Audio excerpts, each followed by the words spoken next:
This is the Sri Lanka Broadcasting Corporation.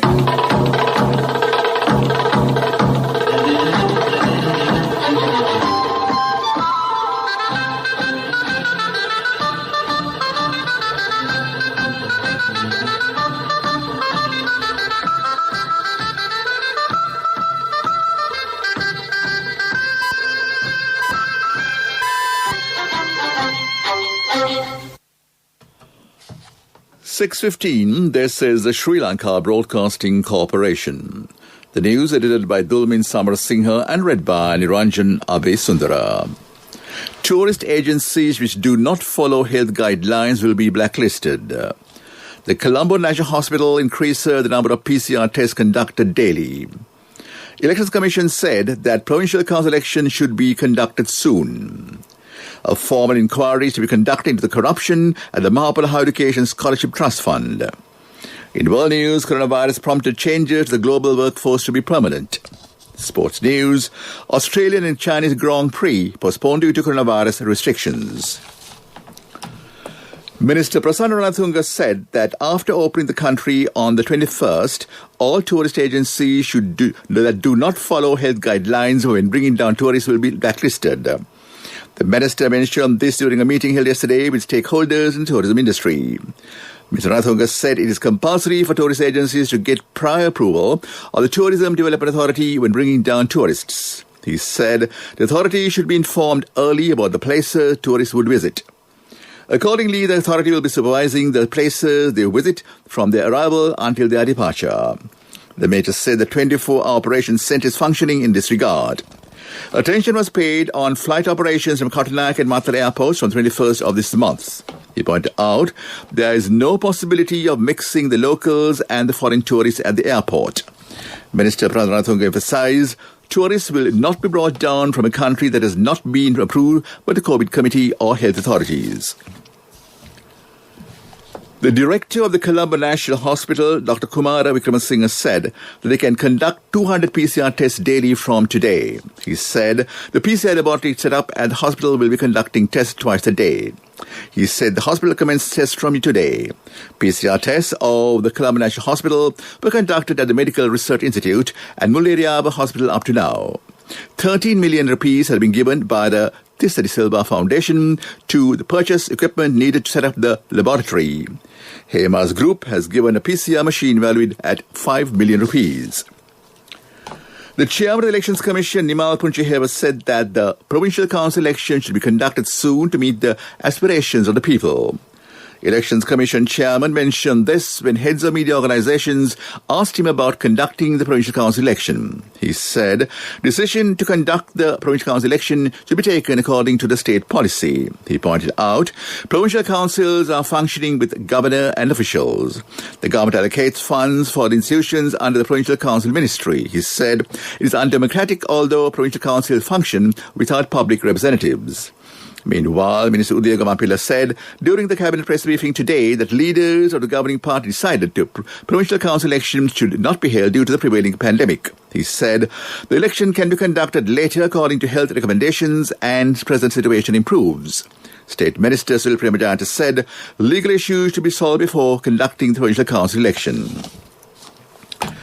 It has been revealed at the Committee on Public Enterprise at the Mahapala Higher Education Scholarship Trust Fund had not received 673 million rupees from the sale of online lottery of the Mahapala Trust Fund, which was sold through another intermediary. COPE Chairman Professor Charita Hera directed the Secretary to the Ministry of Trade J.M. Badrani Jayawardena to inform Attorney General and refer the matter to the Criminal Investigation Department for a formal inquiry as this was a large-scale corruption. He said so during the COPE meeting in Parliament on the 8th of January. In addition, due to the insufficient capital gains and security, transactions of companies under the Mahapala Trust Fund in 2015 and 2016, 18 million rupees and 102 million rupees losses have been incurred respectively. It is also revealed that loss of 30 million rupees had been incurred during the purchase being made using investments in the National Wealth Corporation in 2017. Officials said the Cabinet has approved the liquidation of these institutions as it was not necessary to continue running at a loss.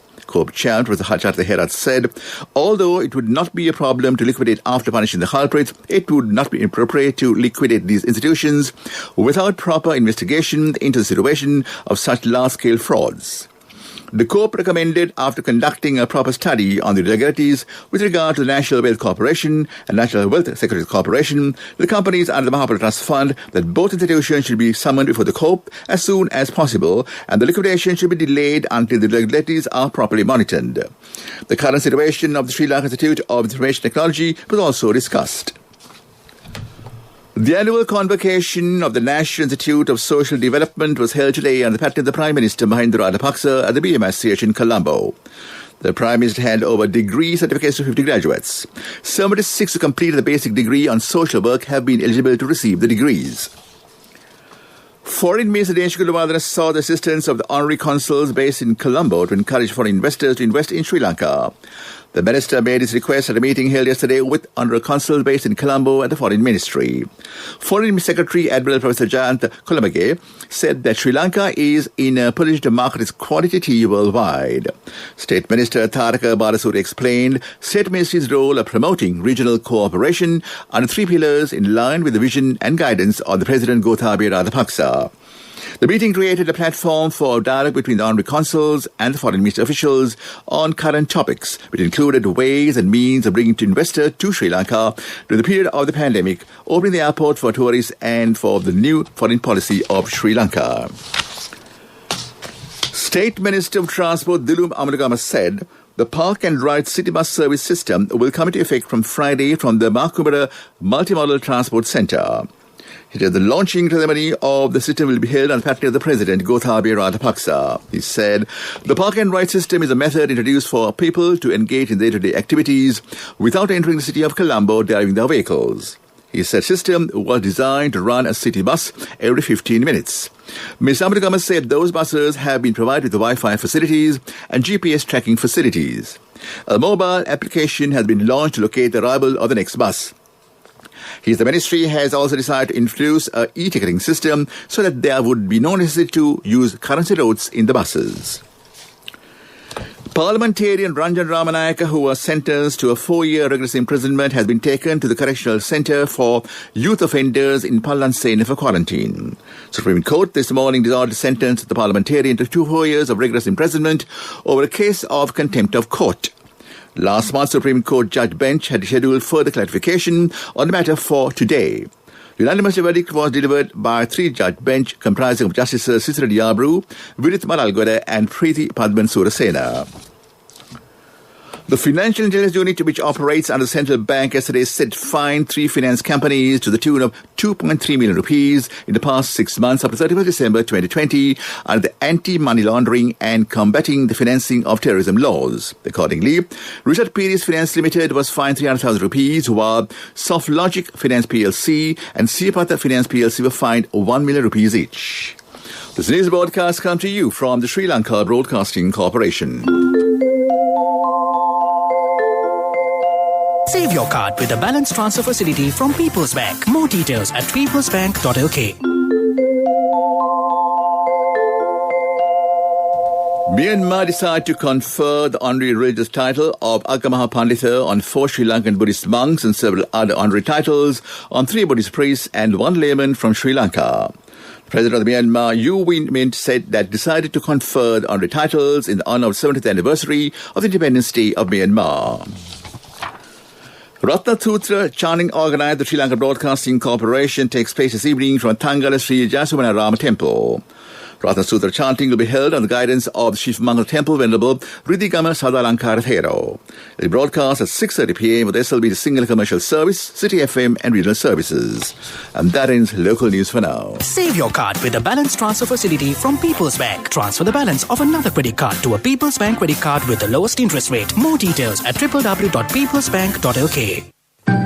A mother knows the pain of each member of the family. Siddhalepa, the trusted relief for aches and pains. An effective therapy for relief from cold, sneezing, flu, headaches, swelling due to toothaches, rheumatic, discomforts, and muscular aches and pains. Siddhalepa, the Vidya Mahatmya in every home.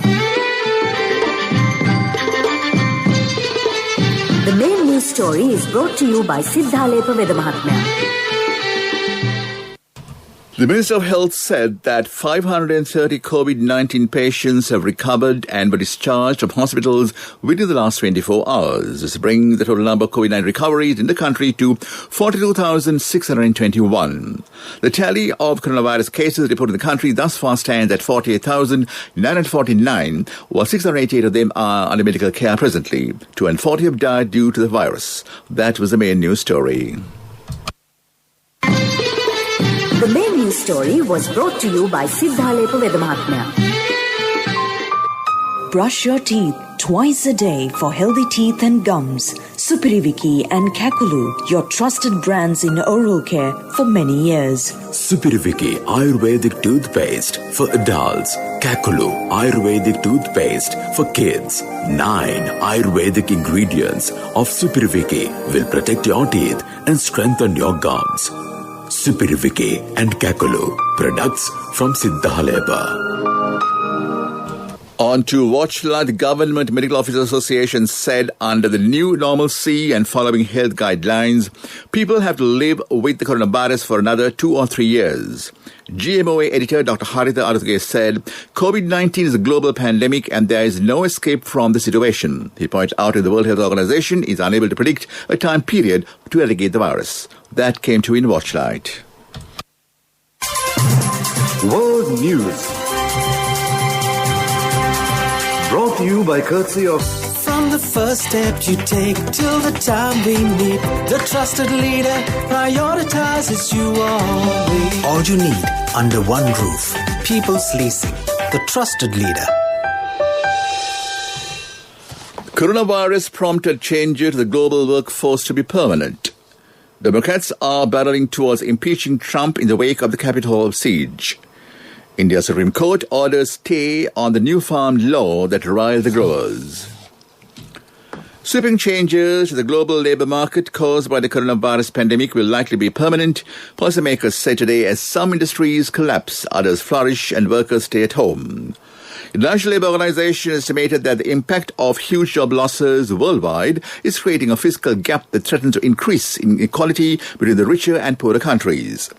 The ILO estimated that global labour income declined by 10.7% or $3.5 trillion in the first 3 quarters of 2020 compared with the same period of 2019, excluding government income support. Democrats in the U.S. House of Representatives plan to impeach Donald Trump on Wednesday unless he steps down or is removed before then, after drawing up charges accusing him of inciting insurrection ahead of last week's siege of the Capitol. A House aide said House Majority Leader Steny Hoyer told his fellow Democrats the chamber would take up impeachment on Wednesday if the Vice President Mike Pence does not invoke the U.S. Constitution's 25th Amendment to remove Trump from office. India's Supreme Court ordered indefinite stay today over the implementation of the new agricultural laws that have triggered widespread protests from farmers, saying it would set up a panel to hear their objections. For more than about tens of thousands of farmers have camped on the outskirts of New Delhi to protest against the reform measures that they say benefit large private buyers and farm growers. Chief Justice Sharad Abde told a hearing Supreme Court would establish a panel to hear the farmers' grievances. And back to the headlines of the world news. Coronavirus pandemic prompted charges to the global workforce to be permanent. Democrats are barreling towards impeaching Trump in the wake of the Capitol siege. India's Supreme Court orders stay on the new farm laws that riled the growers. That is world news. World News. Brought to you by courtesy of... From the first step you take till the time we meet, the trusted leader prioritizes you always. All you need under one roof. People's Leasing, the trusted leader. Development news, the government has approved the purchase of 200 new low-floor buses from the Sri Lankan Transport Board. The decision was announced during the weekly cabinet meeting at the Information Department. Decision was taken by Transport Ministry to facilitate city's transport service. It has been noted that 200 low-floor buses will be used for the short-distance operations, and they are more comfortable and suitable for shuttle service than the buses which are in existing fleet. Sports news. This year's Formula One season will have a delayed start after Australian and Chinese Grand Prix are postponed because of the COVID-19 restrictions. The races are first and third on the 2021 calendar, and the season is now scheduled to begin on the second race in Bahrain on the 26th to the 20th of March. Both Australia and China have strict rules on international arrivals. Australian Grand Prix, originally scheduled for 19th of March, will now take place in November, and the race of Imola, Italy has also been scheduled as well. American tennis player Christian Harrison has been fined $3,000 by the ATP after refusing to take part in a mandatory on-court interview at the Delray Beach Open in Florida, as it required him to wear a mask. The qualifier stunned top seed Christian Garin of Chile 7-6-6-2 on Saturday for his first victory against the top 50 player. He decided not to wear a mask following his win and declined to be interviewed on court. Meanwhile, Francisco Cerradolo of Argentina and American Denis Kudla have been withdrawn from the Australian Open qualifying event in Doha after testing positive for COVID-19. That was sports news. On to business news. At the bottom of LOLC's group's global strategy to attract investors to large finance companies, it has created LOLC Holdings PLC. In a stock exchange final today, the company stated it believed these large-scale foreign investors have the capabilities to support LOLC companies to grow even further and offer an even better service for their customers by introducing latest technologies, technical know-how, and providing training to their employees. That was business news. Economic news, courtesy of... Congratulations on your promotion. It will be our treat, huh? How about today? Oh no, I was just joking. It's fine. I have my LOLC credit card with me. Let's go out today. Introducing LOLC Finance Credit Cards. Fuel the goodness in you. Asia Securities joined the chorus of forecasting an excellent ride for Sri Lanka equities in 2021, powered by robust earnings supported by lower interest rates, domestic manufacturing policy tilt, and rejuvenated hopes for policy and political stability. In an equities report on the outlook for Sri Lankan equities for 2021, stockbroker projected those would push the benchmark of oil share price index of the Colombo Stock Exchange to the 7,400 to 7,600 levels. That is economic news. Hello, Buddha. Did you land already? No, Amma. We're in transit and our flight got delayed. Oh, really? How is Shani? Poor thing with her pregnancy. She might be feeling very uncomfortable. The airport must be heavily crowded because it's a season. Amma, calm down. Everything is sorted. Why, I have my LOLC World Card with me. We are at the VIP lounge. There's nothing to worry. Those who spread goodness radiate happiness to everyone around them. Introducing LOLC Finance Credit Cards. Fuel the goodness in you. On to the weather. Met Department said the showery weather over the northern, eastern, north-central Uva provinces is expected to continue further. Showered on the showers will occur at times in the northern, eastern, north-central Uva and central provinces. Heavy showers above 100 millimeters can be expected some places in the eastern Uva and central provinces. Heavy showers above 100 millimeters can also be expected some other places as well. Showers may occur in areas in southern province during the morning tomorrow. Sea areas extending from Puttaram, Trincomalee, Uva, Kankasanture can be rough at times, and the wind speed can also increase. Back to the headlines of the news. Tourist agencies which do not follow health guidelines will be blacklisted. Colombo National Hospital increases the number of PCR tests conducted daily. Elections Commission said provincial council elections should be conducted soon. A formal inquiry is to be conducted into corruption at the Mahapala Higher Education Scholarship Trust Fund. In world news, coronavirus prompted changes to the global workforce to be permanent. In sports news, Australian and Chinese Grand Prix postponed the coronavirus restrictions. That in the news, and back to Victor Raj, keep entertained this Tuesday evening. Over to you, Victor. Thank you, Niranjan. That was Niranjan Abhisundara giving you the news on Radio Sri Lanka. The time is 33 and a half minutes past 6 o'clock.